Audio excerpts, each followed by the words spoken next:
It's a beautiful evening. Welcome to our Atlantic Television Network. Ekpo Temple is be your host on the show today. This is a time where we take you through the happenings in sport, and of course, our focus on the show today will center on tonight's UEFA Champions League. Not forgetting that few moments from now, we'll be having the Super Falcons of Nigeria, 3 tackles with the Banana of South Africa. All this will make for a proper conversation when we come back from this short time. Please don't go anywhere. It is Sports Extraordinary on Atlantic Television Network. So now it's his winner at the bench. And his winner 12 years for this. So drink it in. Still goes to Arsenal. The immortality as an athlete, 19.79. It's a goal, it's 8 goals.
Welcome back. Joining me live this evening to take you through expectation in the UEFA Champions League. We have Vance Ajay joining us on tonight's Sports Extraordinary. Vance, welcome to the show. Thank you. Good evening. It's always a pleasure being on this program. And of course, we have the main man in the building, Emmanuel Michael, joins us this evening once again. Yeah, good evening, Temple, and good evening to our viewers out there. All right, guys, quickly, let's start with the UEFA Champions League. A lot of expectations as we count down to the cracker. And of course, the moment the draws were made, we knew that we were going to have a fascinating encounter, day 1, day 2, from first leg, second leg. And of course, we have 8 teams, 4 teams still is to go to the semi-finals. Thoughts of which teams will get to the semi-finals. But tonight, it all starts from the Santiago Bernabeu, as well as at the Emirates. So these are defining factors that will play, that will take on in who qualifies to the next round. But let me start with you, Vance. I mean, when the draws were made, I'm not sure any person would have anticipated the clash we are to see tonight in the English Premier League Emirates Stadium. That's true. That's true. Nobody expected it, but here it is.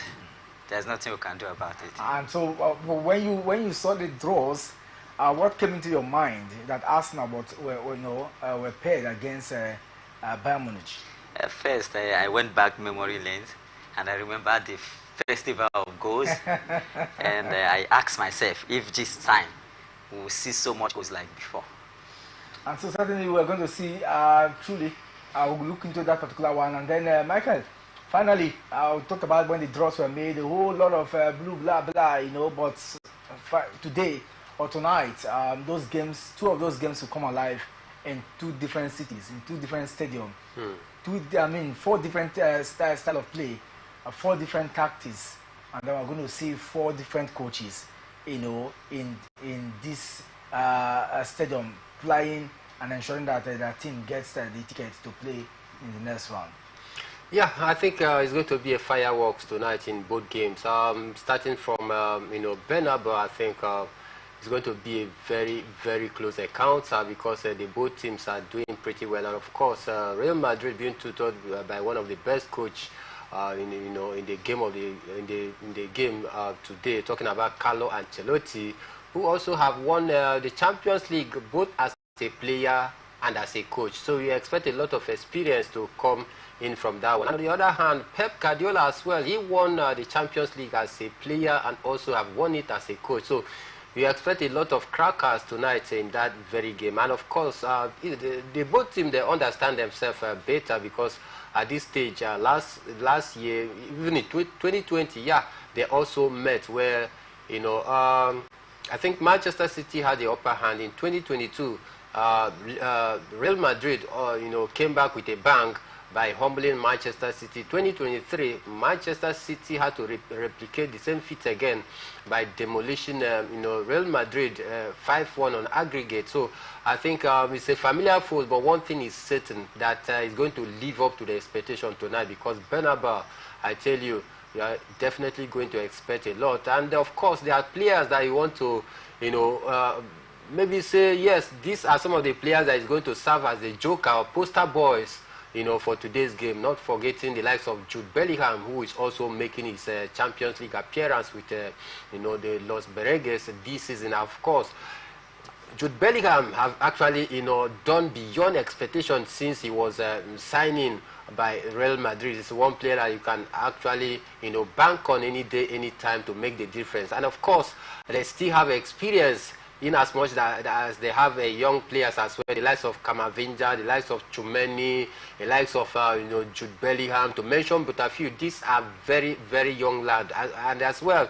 they have experience in their mix, the likes of Luka Modric, an old war horse, not forgetting Toni Kroos. So these are some of the players that is definitely going to come to the party. And if you take a look at Manchester City as well, they boast of the best strikers in the whole of the world right now, talking about Erling Braut Haaland, but then not forgetting the young lads, talking about Phil Foden, who for me has been doing massively. So it promises to be a highly anticipated game tonight because I think both teams will be going for each other's jugular. And for Emirates, Arsenal, they are going to meet their familiar foes as well. Bayern Munich, who is also not doing well in their league, are there, while Arsenal is hunting for the Premier League title this season because it actually eluded them last season. Bayern Munich on this other side is already given up on the title chase for the Bundesliga. So their only hope of silverware this season is in the Champions League, and that is why they must go into their Arsenal tonight to be able to see if they can be able to bring some ammunitions in the likeness of Harry Kane to gun down Arsenal. But then Arsenal as well, they are going to be on a defensive line because Arsenal defensively, they are very, very solid. They are very, very rugged so far this season. Having played a total of 31 games in the league, considered just 24 goals, having scored 71, they have plus 51 goals difference. So looking at all of these indices and statistics, it tells you that indeed tonight is the night. We must sit at the edge of our television set very, very closely, to see where the pendulum swings tonight. Of course, and it looks like many are already anticipating this particular one. And if you talk about experience in Europe, you cannot write off Real Madrid, for their achievement, in the annals of the UEFA Champions League. But like I say, no two winning sides are the same, and that will certainly play out in Santiago Bernabeu. Let's stick with what is happening in the UEFA Champions League. It looks, but for Real Madrid, Evans, they had a revamp in their stadium, change some of the stands and beautify it. And as a big club, you expect that. Over the years, they have been one of the richest clubs until the likes of Manchester United, Chelsea and all that started dragging shoulders with them. Barca, by stance now, they still have a very good funding policy that allows them. But they don't buy big names anymore, but they have a developmental pattern. Look at the likes of Vinicius Junior that came in years ago. Years now, look at Jude Bellingham. He has been funny. So, guys, this saying that if you want to be an elite footballer, then go play for Real Madrid. That is true. Real Madrid have invested so much in their game and in their infrastructure. I think one of the outstanding features of the stadium this time is the roof. and they want to use it against Man City. Right. In fact, they have applied to UEFA, and UEFA have approved Yes. it that today they want to shut down the roof, Yes. so that by the time the fans begin to scream, Roar. the echo will roar everywhere. I think for the City fans, today will be something else. We normally call them in the EPL the noisy neighbors, but today they will see the true definition of noise. But I think Madrid have done so well, even in their investment in players. Unlike before where they buy A-list players, this time they groom players themselves, and if we see how their new policy, it has been yielding dividend. And I think that Madrid, from now till the near future, I think they are secured. Not just this season, even seasons to come. They have players. I will take the both of you on this question, and let me start with you, Michael. Part of what Ancelotti believes was a problem that Real Madrid had last season when they played against this side, Manchester City, is that they lack the mental fortitude, you know, to hold on to the game. And I don't know if that has changed now, but do you think that we're going to see any growth, or I mean a different mental ability from the guys from the Bernabeu? Definitely, absolutely yes to that. And Rudiger made reference to that very fact. He talked about the leadership quality of the young lad, talking about Jude Bellingham. And of course, Vinicius Junior as well have come of age. He's no longer a kid. If you take a look at his game so far this season, he has shown that maturity. Players like Rodrigo as well, not doing pretty bad. You know, these are players that have shown, you know, mental capacity to be able to stay top there, even when, you know, it seems very difficult. Example, you saw how, you know, Vinicius Junior passed through one abuses, racism, you know, abuse or the other, and all of that. In their recent friendly games with, you know, the English national team, you saw the interview. He actually broke down in tears when he was being interviewed, courtesy of the racism that he has passed through. But then he made it emphatically clear that he has the mental capacity to be able to absorb some of those, you know, challenges and stay strong. So it tells you of a player that have come of age, mentally has grown, you know, to that extent where you can say, yes, nothing will serve as a shocker to him. I think they have, you know, mental absorber, you know, to be able to absorb the, you know, whatever fiery dart that Manchester City will be throwing at them. And of course, if you talk about mental capacity, yes, they have it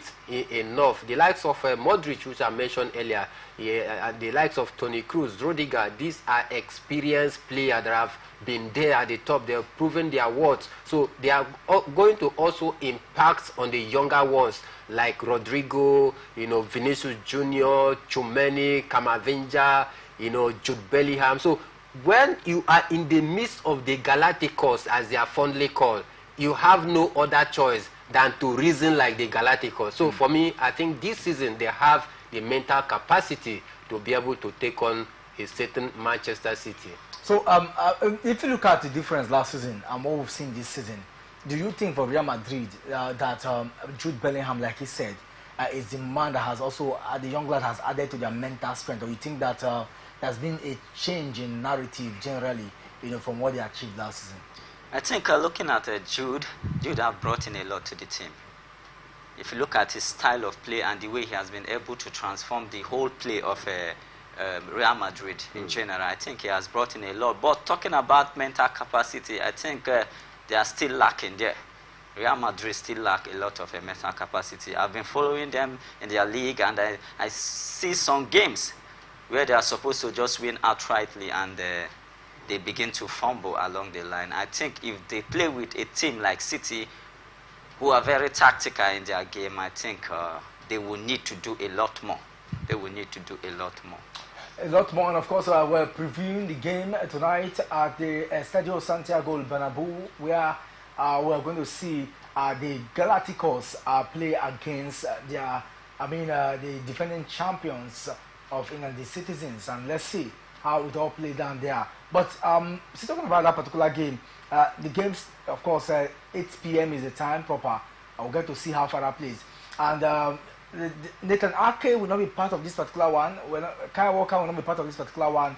Would they make any difference in the past? These are two core defenders that would have made a lot of difference if they had to play in tonight's encounter. So how will Pep Guardiola cope against Real Madrid, Michael? Well, for me, I think that is not going to be an issue for Pep Guardiola because he's a master strategist. He always knows how to be able to deploy his players. He can always alter his formation. You know, this is one thing about a coach that has you know, a capacity to be able to tinker a team around. Even when you know, some of his midfielders are not living up to the expectation. We've seen Pep Guardiola deploying a certain 3-5-2 formation. We saw a typical defender in the person of John Stone being converted to a midfielder.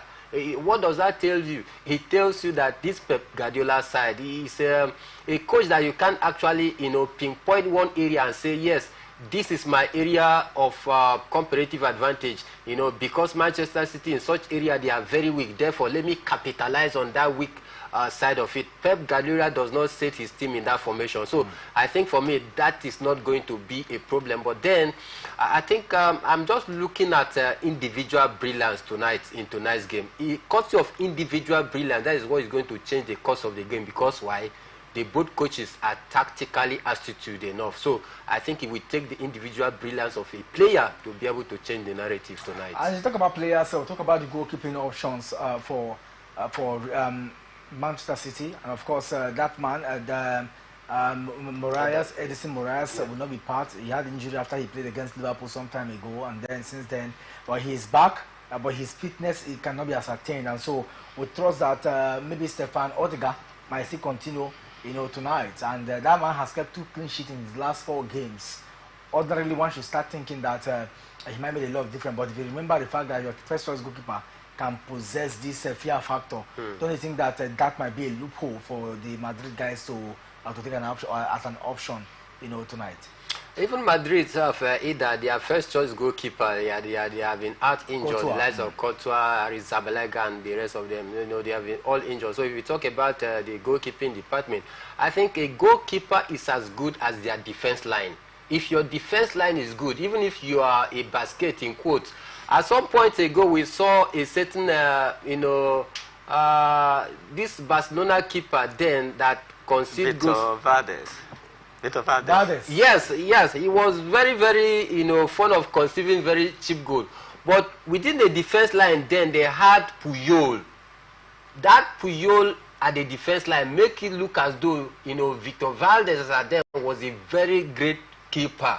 But then it wasn't to be. When Puyol got injured, we saw the amount of goal he was able to rake in within a space of 10 games. So it tells you that a goalkeeper is as good as your defender. Example, Andre Onana, when he was at Inter Milan. Inter Milan had a very solid and a solid rock defense. And that made it, when Inter Milan played Manchester City in the Champions League final last year, you saw how difficult it took them to be able to break the defense line of Inter Milan and score a goal. And courtesy of the defense line of Inter Milan then, it was just a lone goal that Manchester City, you know, ran away with the trophy. So that same Andre Onana was bought by Manchester United into a weak and a very frail defense. Today, I think Andre Onana should be celebrating his 80th goals anniversary that he has conceded so far. Will you say that Onana is not a good keeper? He's a good keeper. So Onana is not a bad goalkeeper because if you look at the shots Onana has been receiving, how can you receive like 31 shots? So invariably, like he said, the goalkeeper is as good as the defense. Exactly. Yes, I go with him on that. Even if you take, you know, the best keeper in the world right now, maybe Manuel Neuer, Ederson, you know, and put them in a very frail and a very weak defense, my brother, they will still conceive goals like never before. So I think for me, that is not going to be a problem for Manchester City, because if they have a good defense line, then they can shield the fiery dart that will be coming from the boots of players like Rodrigo, players like Vinicius Junior, and the rest. Now, I was still reviewing, you know, from the part of Manchester City, what will make them and what will break them in terms of squad depth. And we talked about the fact that Phil Foden, you know, as well as a certain Bernardo Silva were rested against Palace over the weekend just because of this game.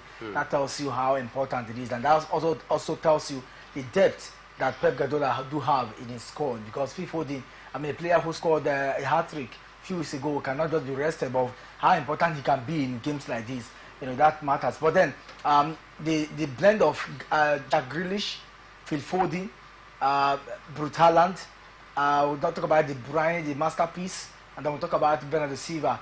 In terms of midfield and attack, we want to take that if these men are to be seen in the field of play, they are truly predators in the arena. And I'm thinking that you cannot rule out the fact that any of them can cause havoc and damage. The funny thing about City is that any player in City can cause a havoc.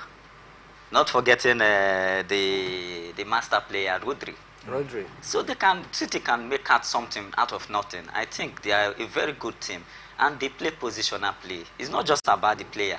It's just about how they position themselves, how they cut out chances, and how they are being able to spread passes across the field. I think talking about these players, they will make a whole great difference. But you forgot one player that's been doing very well now, Doku. Doku has been doing very well. I think they have a whole lot of I think Doku has been underrated. And I say this because of the sentiment of being a black player. I don't know. But I think he's truly been underrated. He put in a lot of effort, but those efforts can't for little or nothing. And I don't know, but this is just more like saying in games like this, yes, he can come up, put with it, but it looks like an underrated player in the colours of Manchester City. I think one of the reasons why they underrated so much is that football these days, they count on statistics like assists and goals. He doesn't score much, neither does he make much direct assists. But sometimes there are these players that you bring in to absorb the pressure, to soak in, to drag out players so that your central player will be well positioned. I think that's the job he's doing. Whenever he has the ball, he goes to the byline, he drags out this, then Haaland is free. So whether he passes it directly or through maybe 1, 2, 3 passes before Haaland, I think he's doing a very good job. Because someone like Haaland, if he has 2 defenders marking him at once, Haaland doesn't do too well. So you need a player that will help him drag out these defenders, so Haaland will be free to poach. I think that's his job. Do you share in sentiment that these players mentioned can really be the game changer tonight at the Bernabeu? No, I do not share that sentiment. You see, I think the danger that will be posed by Doku can be neutralized by the back line of Real Madrid. Talking about Cavanja, he's an experienced defender. He has been there, in the highest level. And I think for me, Doku's pattern of play is too one way, is too rigid. If you caught him on that right foot, that does it. I mean, you are going to mark him out of the game. And for me, I do not see, Doku as a threat to, Real Madrid, because definitely in that, right-hand defense, there is a capable defender with great experience that can always man-mark him and pin him down, stop him from, advancing forward. I'm not even sure that he might even get to start today's game, because I look at their last 5 Premier League games so far. I think the man, Grealish, is gradually crawling back into the first team squad of Manchester City. If you notice, in their last 5 games right now, Grealish have been, delivering the deliverables. In their last game, you saw some of those incisive passes, those, defense splitting passes that he was able to put in. Because of his good performance so far, that enabled them to win their last game. I think trust Pep Guardiola is going to start, him out there. Because there's one thing about Pep Guardiola. You might not be doing well. He doesn't care. He keeps you on the bench, not until you improve on your game before he feature you. And Grealish have been able to improve in the last 2 games. So I expect him to start, Grealish into tonight's game. But whosoever start first, whether Grealish or Jeremy Doku, I tell you, Madrid has what it takes to be able to stop and neutralize the attack. Madrid do have what it takes to stop and neutralize the attack. We have been previewing the game tonight at the Estadio Santiago Bernabeu in the UEFA Champions League, where Real Madrid will take on Manchester City in the first leg of the quarterfinals of this season's UEFA Champions League. We're going to a short break now. When we come back, we'll talk about what is playing out in Pretoria. We are the Bana will tackle the Super Falcons tonight in a bid on who picks the ticket for the Paris 2024 Olympic Games, as well as more previews tonight in the UEFA Champions League. We are Arsenal, the Emirates awaits the arrival of the Bavarians from from Germany in tonight's game too. Don't go anywhere. We'll be back in a jiffy.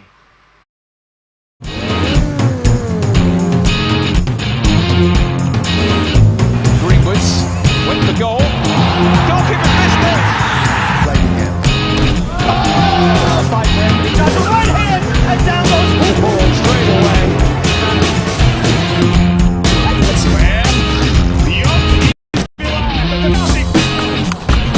Oh, what a point to end it on. So now this is when they're at their best. That's when they're 12 years for this. So drink it in. Still goes to New Zealand. What he loves to be immortality as an athlete. 19.79. It's a goal. It's 8 goals.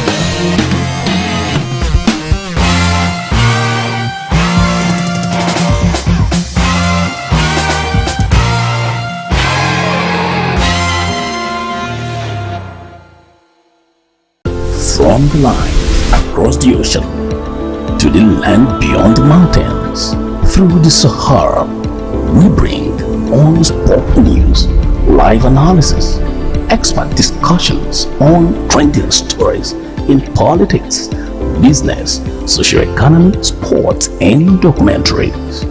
So catch all the updates on the happenings around the globe. Stay focused on the fact today. Only on ATN.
Welcome back. If you're just joining us, it's the Sports Extraordinary here on our Atlantic Television Network, and of course we are previewing the UEFA Champions League tonight. And the first game on the lips of many is that clash of the Titans that will be played at the Estadio Santiago Bernabeu in Spain, a renewal of rivalry.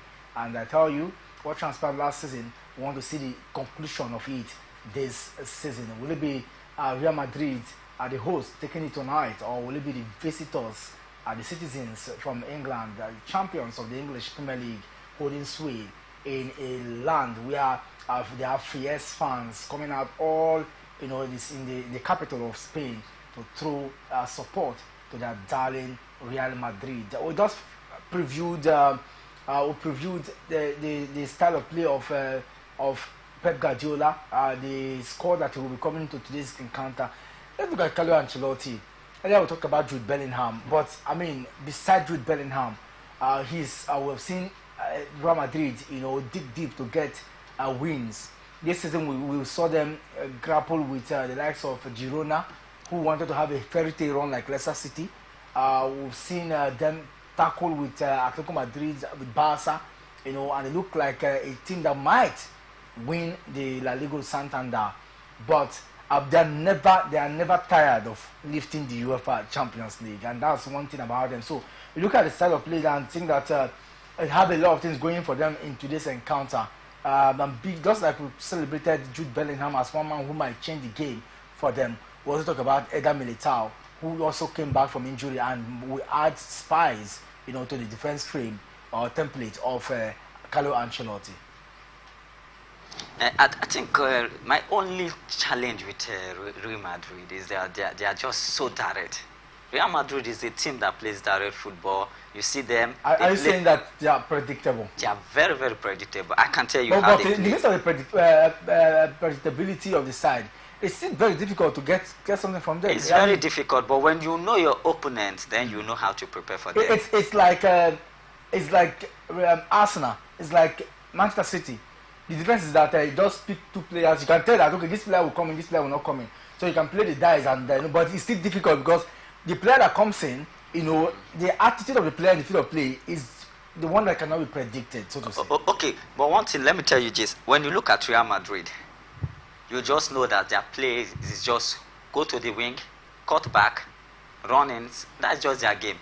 When the midfielders have their ball, either they look for Junior or they look for Rodrigo, or maybe they cut back to Bellingham. So it's very predictable. Unlike City is more fluid. Anybody can exchange wing. But in Real Madrid, Vinicius will be here and Vinicius will stay here, or maybe he runs in. I think their game, they have to bring out a little bit of that surprise element today. They have to make a little shift in their game. But if they play same way they've been playing all season long, I think today they will not come out up. And then for you, Michael, you look at the Madrid side and you look at Carlo Ancelotti as the coach, Pep Guardiola. I always think that Pep Guardiola is the master of tactics, but then it's beyond tactics now. It's beyond, like you talk about individual play making a difference in today's encounter. And I look at the squad depth, and I also think that the fans, have a major role to play in tonight's encounter. But when you put all this together, you look at the achievement of Pep Guardiola and Ancelotti. Who do you, in your heart, thinks that might have a better tactical ability and formation tonight? Well, looking at both coaches, I think they are very great coaches on their own. I mentioned earlier that both coaches have also won this Champions League, both as a player, both as a manager. So for me, I think it's going to be a very, very big battle of tactical, prowess out there for both of them. But then, sometimes we also want to, give it to experience. Carlo Ancelotti has been there in the big stage, so you can't, underrate the experience that comes with him, having been there in the big stage for a quite long time. But then, sometimes you also take individual, brilliance to also make the difference in the place of experience, which Pep Guardiola have done over the years. Coming up against some of the big and the oldest coaches in the world, he was able to prove, his tactics right, and he stick to it, and he keep working for him, and he keep getting the results. So for me, tonight, I just think it's going to boil down, like I said earlier, it might not be about the tactical, attitude or input of the coaches. It might just boil down to one player making the difference out there. But then, the coaches, tactically, we say they are top-notch, coaches out there, and that is what I'm seeing tonight. Tonight, Franco Letizia, of a referee from France, will officiate this particular one. And so, let's look at officiating. What are your prospects in terms of what possibly might happen? We cannot predict the action in field of play anyway, but look at, I don't know how much you know about this referee and the impact that might play in. Are we going to see a game decided by penalty? Are we going to see, do you think that the game will be decided by VAR action? Or do you think that the game will be decided by the dissent, that the number of cards that will be dished out, by the referees today? I think when you come to games like this, I think the temper always hide the ego. And I think there might be one or two, maybe cards, and one or two fouls given away, but I don't think, judging from the coach previous games, I don't think, the referee's previous games, I don't think he's a bad referee at all. I don't think he will influence the game that much in any way. Rather, he's a good referee. And I think talking about VAR, you can't write VAR off. We don't know what might happen.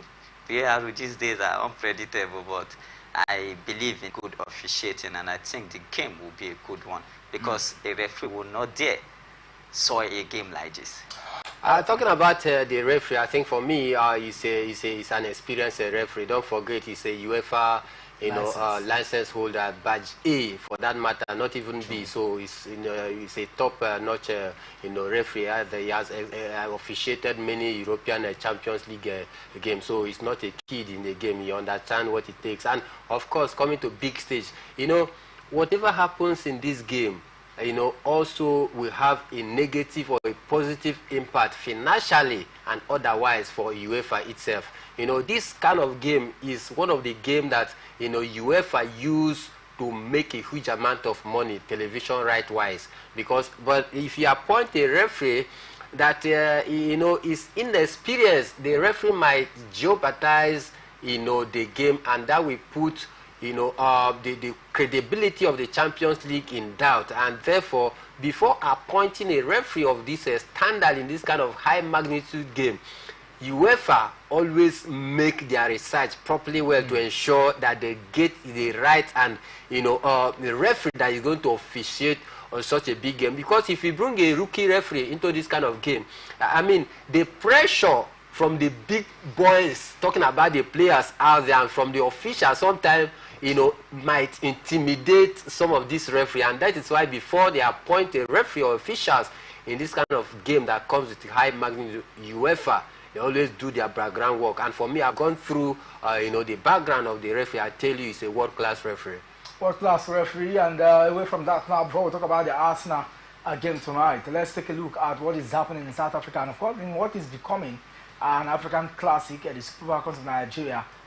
We hope to get the ticket to Paris Olympics tonight against Bayana. The second leg of the last phase of the qualification for the game is bid for Pretoria in South Africa. And of course, 7:30 tonight, it promises to be a clash of the Titans. Nigeria hold a slim advantage heading to this particular one, having secured a one-goal win over the Bayana in the first leg of the fixture played some days back in Abuja, where Rasheedat Ajibade scored the goal from the spot kick to ensure that Randy Waldron girls move a step closer to clinching a ticket for the Olympics that have eluded them since 2008, and it doesn't look like they are going to sleep on bike tonight against the Bayana. I don't think we are going to sleep on bike today. I think I'm giving it to the Falcons. I've heard so much ranting and so much ginger from the Bayana. Okay, but without the ginger and all that, don't you think that Nigeria can do it? Nigerians can do it. Nigerians can do it. Are you speaking like a Nigerian in fact that you think by virtue of what they've been able to achieve in recent time, they can do it? By virtue of what they've been able to achieve in recent time. You can also rule out the South Africans who have been in I won't throw them out, but looking at this game, we all witnessed the last game. If not for the wastefulness of our guests, I think they would have beaten the South African hands down in that game. And I think if we're more clinical today, I think we're going to beat them with more than one goal. They will only try, but I don't think the South Africans will be able to upset us today. Michael, in terms of fans' intimidation, do you see that as a factor in tonight's game? No, I do not think so. Most of our players, they are professional, applying their trade over there in Europe. And sometimes the crowd that turn out in their games out there in Europe is even bigger compared to what they are going to face out there in South Africa. So I do not think that the home crowd, talking about the 12 men, is going to serve, as an intimidation to them. No, these are professionals, people that have seen it at the highest level. So for me, I do not see them as a threat, talking about, their supporters are there. But then I think there are certain things, indices that we have to look at on the reason why I think that the Super Falcons, come top in this very one. The players, there are some of these players that have not been in the Olympic. Of course, some of them went to the World Cup. They did pretty well, came back and we hailed them for their impressive display. But then, most of these players, they have not been to the Olympic. And the Olympic is another, high level of footballing where most of these girls want to go out there and experience. And if you talk about one of the beautiful cities in the world, it's no other place than Paris. So some of them that have not been there, they want to do, yes, they want to do everything possible to be in Paris. So I think, again, coupled with the fact that it dated back in 2008, that is the last time that we've qualified for the Olympic, talking about the female. So these are things that some of the psychologists in the team have been able to analyze to the players that this and this and this is what at stake. It has taken us 12 years. We have not been there.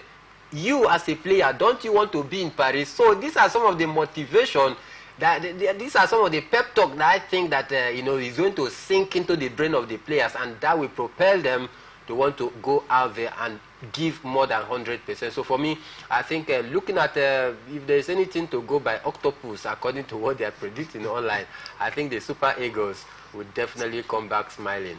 The Falcons remain there, and of course we'll get Falcons to see how far. But one thing striking is that a lot of things that part of the effort or the mental latitude that the Super Falcons have conjured in recent time, especially the way they played against the South Africans, is that man Randy Wardrum.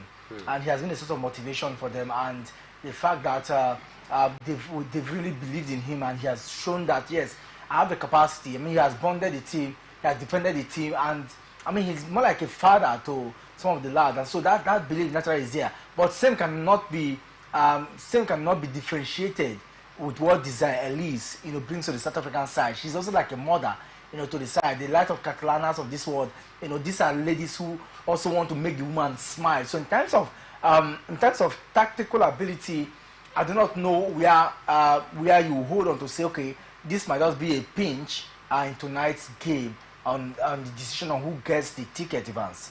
I think Ellis has been doing a whole lot of work. I think she has even done more than expected with the level of players she has. And I think, but that does not give her an edge over our own coach. Our own coach has been doing a whole lot. I think where the whole difference will come between the two players is experience and exposure. Our players are more experienced and exposed. These South African players is as if they are all playing in the same league, almost in the same club. But the Falcons, I think they spread all over the globe, and they come with different experiences from their different leagues. I think that will give us an edge, individual players. I don't think the South Africans have such an individuality to create any upset. Let me just quickly add, talking about the coach, the both coaches, I think Randy Wardrum have an advantage. You know why? Don't forget that this same Randy Wardrum is also coaching another team out there in the United States of America. And those teams, they play week in, week out. Why the coach of the South African side, he based, national team, you don't always play week in, week out. So that experience of playing week in, week out club football is an advantage on its own for Randy Wardrum. And again, bulk of the players also ply their trade out there in the United States of America. So the coach get acquainted with some of these players. Unlike the South African coach that also get to see these players whenever it is an international break, that they come back home, to play for one competition or the other. So these are some of the things that makes it very different, and that are some of the things that I think, Randy Wardrum has an advantage over Ellis out there. So if you talk about the two coaches, I think Randy Wardrum has more superior advantage. Exposure-wise, you can't actually compare United States of America to South Africa. South Africa, they are good as a country on their own developmentally, but then it's way beyond what you get to see out there in United States of America. So this exposure, is quite different. So I give it to, Randy Wardrum in terms of tactical prowess, in terms of exposure, in terms of, the coaching ability, where you get to, coach team, players week in, week out. You get to understand their strength. Unlike the South African coach that get to know, the strength of his player whenever they come for international break, man. That takes like 2 weeks, 2 months, sometimes even 3 months, You know, so I think that is the reason why I'm tipping the one drum. All right, let's see. The Luftos Stadium tonight, it will be the Bayana of South Africa against the Super Falcons of Nigeria. And I can tell you that Nigerians, without mixing well, we hope that the ladies will go out there, pick the points, and bring it back home. Let's start preparing our visa to be part of what we play out in Paris. I want to be in Paris for the Super Falcons of Nigeria, but let's see if they can battle past Bayana of South Africa. Guys, we're not done with the UEFA Champions League. Arsenal tonight will take on the Bavarians, a team that is dreaded for their goal-scoring ability against Arsenal, in recent time. But the dynamics have changed. The Arsenal a few years ago isn't the Arsenal we have today. The last time this happened, when they were trashed, Mikel Arteta was not a coach. Mikel Arteta was a player. So if you plus and minus, do you think that they can match the firepowers of Arsenal tonight? I think the Arsenal of today, I think they are in better shape than when Mikel Arteta played in a national team. I think one thing with Arteta today, this will be an avenue for him to revenge the humiliation that he suffered in the hands of Bayern Munich. But I will tell you something, this time is not a good time for the Bavarians. But it may not be a good time for the Bavarians, but they have everything going for them in the Champions League. Yes, and have shown that character. They lost in the first leg, but they came back smiling in the second leg, and they are a good goal scoring side if you give them opportunity. But somehow the league, sometimes the way you play in the league may not be the way you play elsewhere, especially in Europe, and so that is a two different ball game. Don't you think that might also be a factor? I think that might be a factor, judging that they have so much experience when it comes to the Champions League, and they have been doing very well, season in, season out. But I think Arsenal this time are also trying to prove a point. Arsenal want to prove a point that they are not on the back line anymore.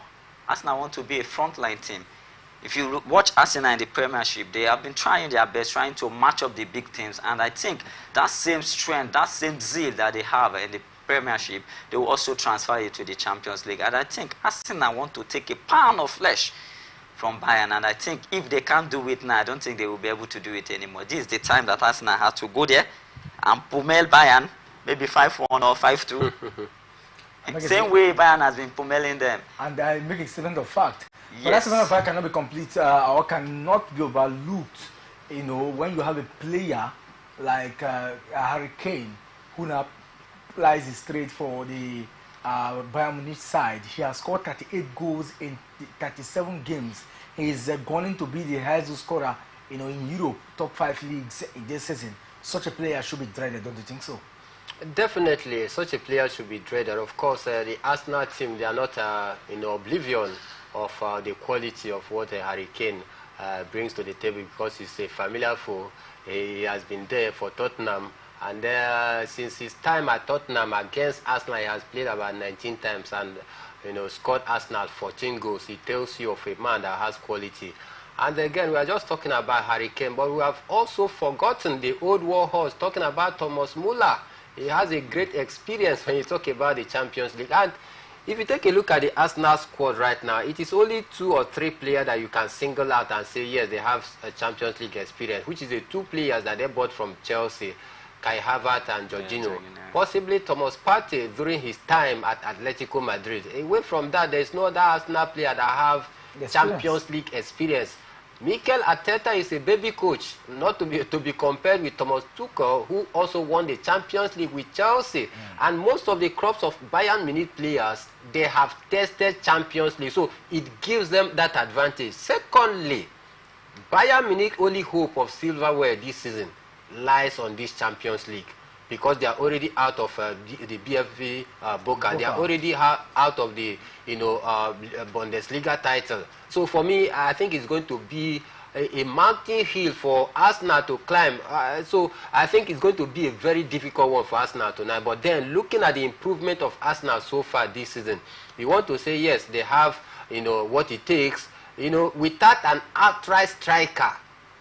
Yet Arsenal is notching in the goal. 75 goals scored so far in 31 league games. They have considered just 24.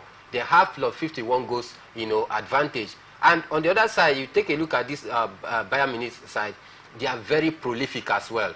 28 games played so far in the league, scored a total of 80 goals, considered 36. They have plus 44. So you would say that they are very prolific and they are very good defensively as well. So it promises to be a mouth-watering account. I'm just seeing if Arsenal can be able to hold their own and pull out a draw, possibly go back to Allianz Arena and see if they can be able to have a lock that will do the job. Because looking at it from the coaching perspective, Thomas Tuchel is way above Mikel Arteta, who is a baby coach.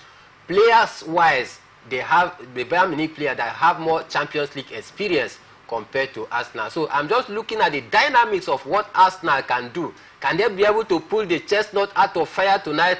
Of course, yes. And of course, no. One, yes, in the fact that they are playing at home. Okay. The home support will be there. Of course, Emirates, this is their 14 years. They have got to this stage. The last time they got to this very stage dated back in 2010. And I know, with the fact that they are contending for the league, that is another added advantage for them to, be firing from all front.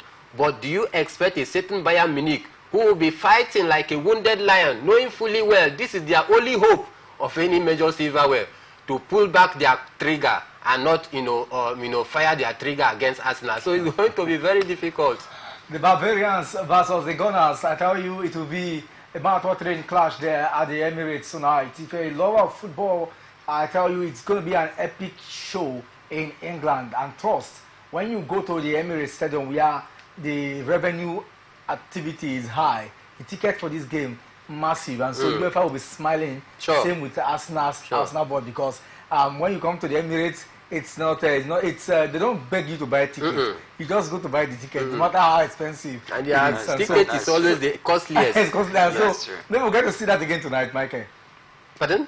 In terms of ticket sales, I think that Arsenal will make more sales as compared to. In the last 2 hours that I just take through, ticket is almost out of stock, as I tell you right now. Why is the excitement about the game more than more than any of the?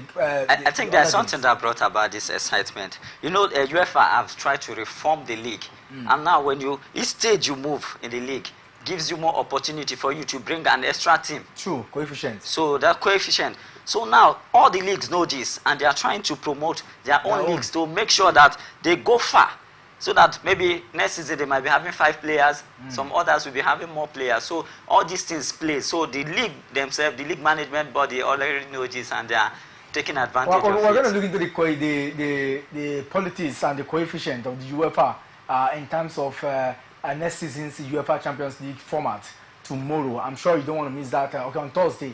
I'm sure you don't want to miss that for anything. But you can go about watching those games. Remember, it is one game football without violence. Many thanks to the guys in the studio, Emmanuel Michael for joining us, and Ivan Sajay for being part of the show. Don't forget, on Thursday, we'll be back again for a bumper package where we'll review all the actions in the UEFA Champions League. Tomorrow is another beautiful day. Don't forget to join us here. We'll talk about the games played tonight and then the preview of games to expect tomorrow. This is where we'll drop anchor on Atlantic Television Sports Extraordinary. Ekport Temple is my name. Our Sports Extraordinary goes to Shooting Star Football Club of Ibadan for going away to beat Kano Pillars at the Sani Abacha Stadium. It has never happened before, and it's majestic. A lot of person thinks that it is courtesy of the Ramadan fasting where the players are not eating, but still kudos to them. Bye-bye and have a lovely evening.